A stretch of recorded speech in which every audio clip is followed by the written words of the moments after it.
ఇక అలాగే నెంబర్ 2, ఇందులో భాగంగా 1958 నుంచి 1962 చూడాలి, చైనాలో జరిగిన ఒక ఘోరమైన భయంకరమైన పరిస్థితి. ఈ మావో జెడాంగ్ ఏం చేశాడు అంటే ఒక్కసారిగా ఆయన కొన్ని పాలసీస్ తీసుకున్నాడు. ఆ పాలసీస్లో భాగంగా అగ్రికల్చర్ ఎకానమీని పూర్తిగా ఇండస్ట్రియల్ ఎకానమీ చేసేస్తాను అని ఒక నిర్ణయాన్ని ప్రకటించేశాడు. దాంతో ఏమైంది, దాన్ని ఏమంటారు అంటే ద గ్రేట్ లీప్ ఫార్వర్డ్ అంటారు. ద గ్రేట్ లీప్ ఫార్వర్డ్, ఈ నిర్ణయాన్ని ద గ్రేట్ లీప్ ఫార్వర్డ్ అంటారు. ఒక్క రకంగా ఆల్ ఆఫ్ ఏ సడన్ గా వ్యవసాయం మొత్తాన్ని ఆపేసేయండి, ఇండస్ట్రీస్ గా మనం మార్చేసుకుంటున్నామని నిర్ణయం తీసుకోవడంతో ఏం జరిగిందో తెలుసా? వ్యవసాయం మొత్తం ఆగిపోవడంతో అక్కడ ఆహార ధాన్యాలు లేక, పండించేవాళ్ళు లేక, ప్రభుత్వానికి వ్యతిరేకంగా ఎదుర్కొనలేక, అక్కడ పంట జరక్క, ఆహారం అందక 5 కోట్ల మంది ప్రజలు మరణించారు. ఆహార కొరతతో, కరువుతో 5 కోట్ల మంది ప్రజలు మరణించడం జరిగింది ఈ సంవత్సరాల మధ్యలోనే. ఇంత ఘోరంగా జరిగింది. దాంతోపాటు ఇంకొక సంఘటన కూడా నేను చెబుతాను. అదే థియామిన్ స్క్వేర్ ఇన్సిడెంట్.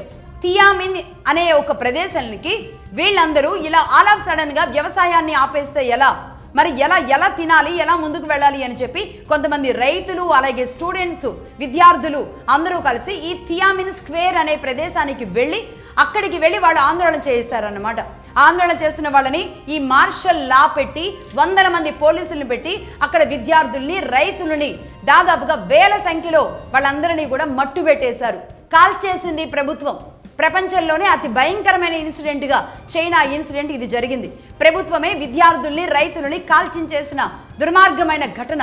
ఒకవైపు కరువు, వ్యవసాయాన్ని ఆపేశారు, ఇండస్ట్రియల్ విధానాలు అప్పటికప్పుడే, పారిశ్రామికీకరణ అంటే వాళ్ళకి ఏమీ అర్థం కాదు, ఏం చేయాలో దిక్కుతోచక ఇదే చైనా ప్రజలు ఏం చేయలేక ఇలా బానిసలలాగా ఉన్నారా లేదా ఇదే చైనాలో? ఎక్కడ స్వేచ్ఛ ఉంది, ఎక్కడ స్వాతంత్రం ఉంది? దీని గురించి ఎవరైనా చెబుతారా? ఈ థియామిన్ స్క్వేర్ ఇన్సిడెంట్ గురించి ఏ ముసుగుదారుడైనా, ఏ వామపక్ష మేధావైనా, ఏ ఎర్ర జర్నలిస్ట్ అయినా ఎవరైనా చెప్పారా ఇప్పటి వరకు?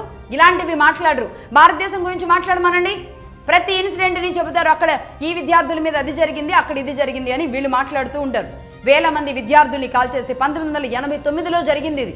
ప్రపంచం ఒక్కసారిగా నివ్వెరపోయిన ఇన్సిడెంట్ చైనాలో జరిగిన ఇన్సిడెంట్ అని చెబుతారు.